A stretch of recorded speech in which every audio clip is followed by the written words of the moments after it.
Hello good people, welcome to my YouTube channel, and my good name is Regina George, a Kenyan living in Germany since 2001. Welcome again to this YouTube channel, and today I'm going to talk about what is the next step after the AUPAIR program.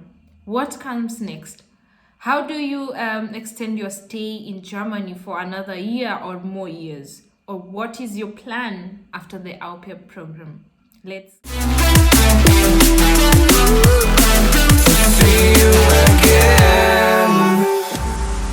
completing your AUPAIR year or your AUPAIR program. What next do you have in mind? In Germany, there are many opportunities that you can partake. There are so many opportunities that you can venture into. And in this place, there's opportunity as volunteering. You can do a volunteering service. You can do a training that is equal to apprenticeship. And also you can join university and do a study or a bachelor's. These are among the a few options or a few opportunities that are open. And today I'm going to talk about volunteering. In Germany, it is known as fSJ, and in a complete sentence, it's Freiwilliges Soziales Jahr, and it takes year, and you can also extend it to 2 years. For you to do an fSJ, you have to be of age, and that is below 27 years. And then another requirement is you have to prove language skills. One thing to note, before doing AUPAIR, you require a German level or a German knowledge. As you are proceeding to fSJ or volunteering services in Germany, you also still need the German knowledge. This will remain a constant thing, and it will help you in your life as you progress and venture into many other activities. The language is the base, that is your stronghold. So in fSJ or in volunteering, I'll use these words, fSJ and volunteering, because it's the same thing, it means the same thing. You require a language knowledge, German language knowledge of B1.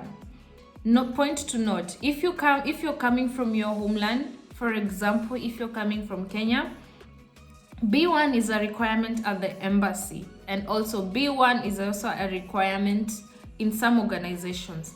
Some organizations also take A2, and that is if you're within the EU region or in Germany. Requirement is your passport if you're coming from non-EU countries, and if you're also in Germany, you need also to take with your passport or your identification card that you were given when you're in this country. So that is basically the meaning and what the volunteering service is. Something called BFD. BFD is also the same as volunteering service. The only difference between fSJ and BFD is that fSJ is below 27 years and BFD is above 27 years. 27, 28, 29, you're eligible to apply for a BFD. But in total, that is a volunteer. The advantage of doing a volunteering service is you will be paid something small to sustain your life. And this is not more of a salary, but a pocket money to sustain your life, your daily life, how you eat, where you shop, just normal life, basic life.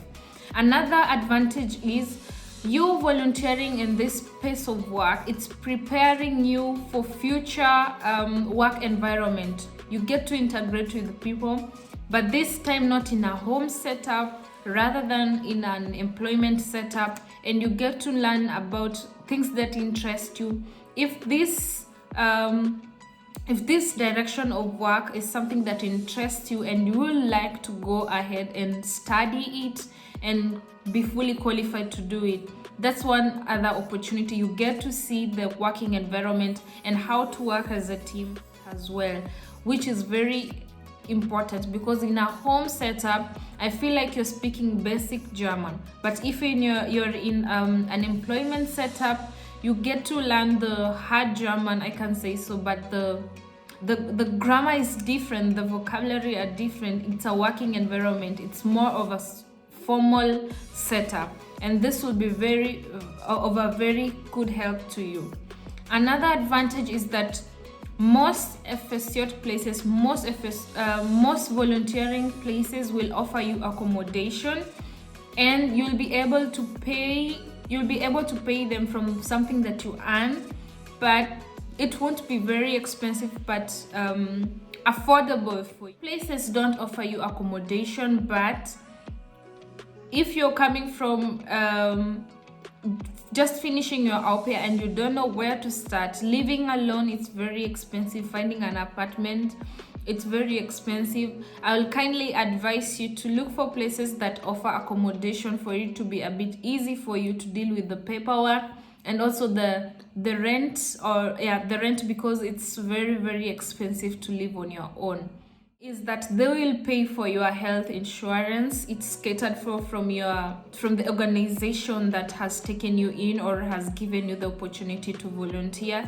It is something they also pay for you. You're not deducted from your salary like taxes. It's paid by your employer or the organization. So where can you apply as an fSJ clearing? You're just fresh from finishing your au pair program, or you're in the middle, because 6 months prior to, you have to look for something to do. If it's in your plan to stay longer and to extend your visa here in Germany, you should start your process early. So where should I apply for an fSJ? That you can apply to is a kindergarten. In Germany, because of the working schedule of parents, there are many kindergartens available where parents take their children, and then they can be able to also work. And there's also many opportunities for you to volunteer as a kindergarten. Only be sure, or only be keen to look for kindergarten that have accommodation. Second place you can volunteer to or in is in hospitals. They always have places, most of them, not always, most of them also offer accommodation, and it's also a place to volunteer for a volunteering program. Another place too in nursing homes for the elderly. Here you'll also find an opportunity, and I know some people who after their au pair year volunteer to do in nursing homes or nursing homes of the elderly. You can volunteer is in homes or in organizations that deal with people who are abled differently. They also offer accommodation. Some of them offer accommodation, but it's also a good place that you can volunteer. You can also volunteer at airports.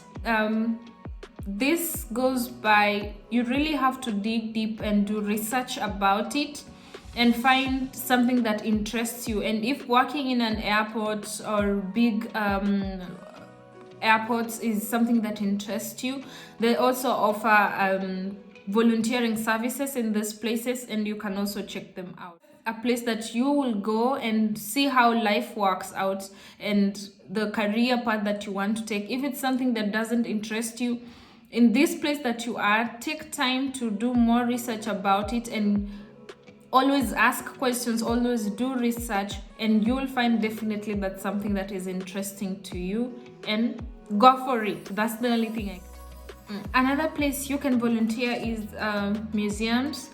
As something that I've experienced in Germany, there are a lot of museums, and they also offer volunteering services. I'm not so sure of a place of accommodation, but luckily enough, one or two you can find a place that you can crash or find accommodation, and you can also volunteer if it's something that interests you. Another place you can volunteer is in rehabilitation centers.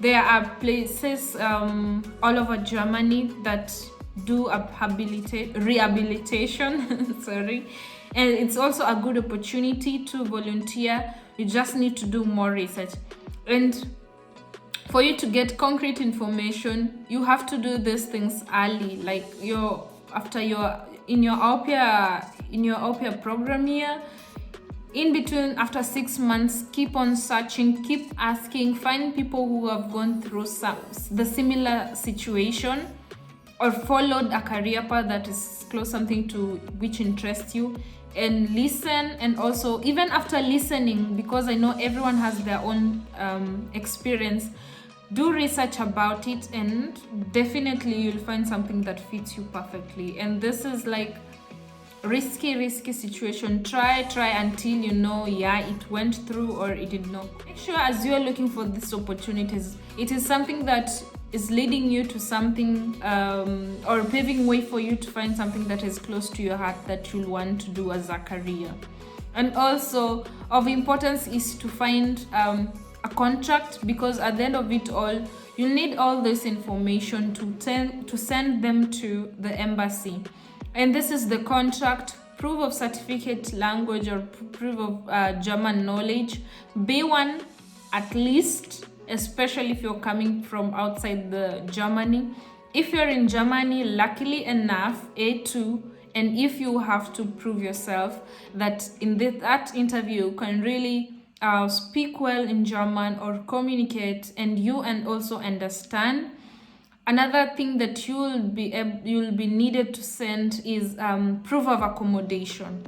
If it's been given to you by the organization that you're working for, that will be better, and it's easy, and you sign a contract. But also, if you're living outside on your own in a WG, in an apartment or so, you also have to prove how you're going to cater for this accommodation. If you're being paid less, who is catering for, and how will you be able to cater for this apartment? So make sure all your things are working for your good, for you to be able to be granted a visa or to be granted an extension for your is that there are organizations that are well known and easy to get volunteering services in nursing homes and in hospitals, and also in kindergartens, such as the Caritas, the Red Cross, and the Rare Family. These are some of